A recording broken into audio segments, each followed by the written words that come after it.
Hi friends, സമയം 3 മണി.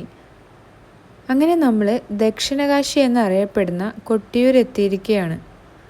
ബാവലിപ്പുഴ അതിശക്തമായി തന്നെ ഒഴുകുന്നുണ്ട്. പണ്ടൊക്കെ നമ്മൾ പുഴയിൽ നിന്ന് മുങ്ങിക്കുളിച്ചായിരുന്നു തൊഴാൻ പോകാറ്. ഇന്ന് അതിനും പറ്റാണ്ടായി. പ്രകൃതിയൊക്കെ ആകെ മാറിയിരിക്കുന്നു.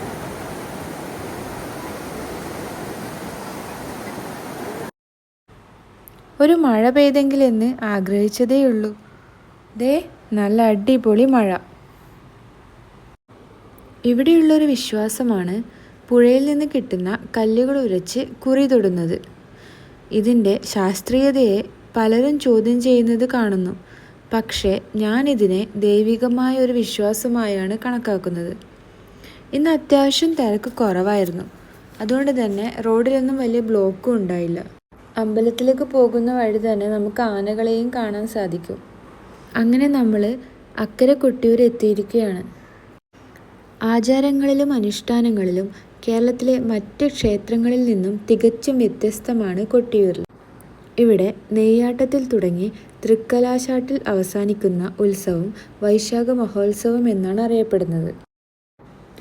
ദക്ഷയാഗം നടന്ന സ്ഥലമാണ് അക്കരെ കൊട്ടിയൂർ. ദക്ഷപുത്രിയും ശിവപത്നിയുമായ സതീദേവി യാഗത്തിനെത്തിയ സമയം അപമാനിക്കപ്പെടുകയും ദേഹത്യാഗം ചെയ്യുകയും ചെയ്തു. അമ്മ മറഞ്ഞ കല്ല് എന്ന ആ സ്ഥാനത്തെയാണ് അമ്മാറക്കല്ല് എന്ന് വിശേഷിപ്പിക്കുന്നത്. തിരക്കുള്ള സമയങ്ങളിൽ ക്യൂ പാലിച്ചു പോകുന്ന ആൾക്കാർക്ക് മാത്രമാണ് മണിത്തറയിൽ ശിവലിംഗത്തിൻ്റെ അടുത്ത് നിന്ന് ദർശനം സാധ്യമാകൂ. അല്ലാത്തവർക്ക് അല്പം ദൂരെ നിന്നും. തിരുവഞ്ചിറയിലെ ഒരിക്കലും വറ്റാത്ത തീർത്ഥക്കുളത്തിൽ നിന്ന് തീർത്ഥം സ്വീകരിക്കാം. അതുപോലെ തന്നെ തിരുവപ്പവും നെയ്പായസവും ആടിയ നെയ്യും ഒക്കെ ഇവിടെ ലഭ്യമാണ്. ഇതുപോലെ കല്ലുകൾ ഇങ്ങനെ കൂട്ടിവെക്കുന്നതും ഇവിടുത്തെ ഒരു വിശ്വാസത്തിൻ്റെ ഭാഗമാണ്. നമ്മൾ ഇനി പോയത് ഇക്കരെ കൊട്ടിയൂരിലേക്കാണ്. നീണ്ടുകിടക്കുന്ന നടപ്പാതയും ചുറ്റിലും നിബിഡ വനങ്ങളും, ഒരു മനോഹരമായ നാലുകെട്ട് ക്ഷേത്രം. അക്കരെ കൊട്ടിയൂർ ഉത്സവം തുടങ്ങിയ ഇക്കരെ കൊട്ടിയൂർ അടച്ചിടും. പക്ഷേ ഭക്തർക്ക് ശ്രീകോവിൽ അടച്ചാലും പ്രവേശിക്കാം. കൊട്ടിയൂരിലെ മറ്റൊരു പ്രത്യേകതയാണ് ഓടപ്പൂവ്. ദർശനം കഴിഞ്ഞ് മടങ്ങുന്ന ഓരോ ഭക്തരുടെ കയ്യിലും നമുക്കിത് കാണാം.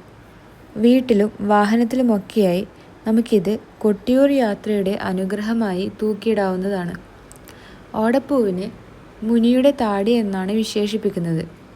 കാട്ടിൽ നിന്ന് ശേഖരിക്കുന്ന മുളവർഗത്തിൽപ്പെട്ട ഓടയുടെ മൂപ്പെത്താത്ത ഇളം തണ്ടിൽ നിന്നാണ് ഓടപ്പൂവ് നിർമ്മിക്കുന്നത്. പിന്നീട് നമ്മൾ നേരെ പോയത് മുളയരി പായസം കുടിക്കാനായിരുന്നു. കൊട്ടിയൂർ വരുന്ന എല്ലാവരും ഈ പായസം കുടിച്ചു നോക്കാൻ മറക്കല്ലേ. നല്ല ടേസ്റ്റ് ഉണ്ടായിരുന്നു.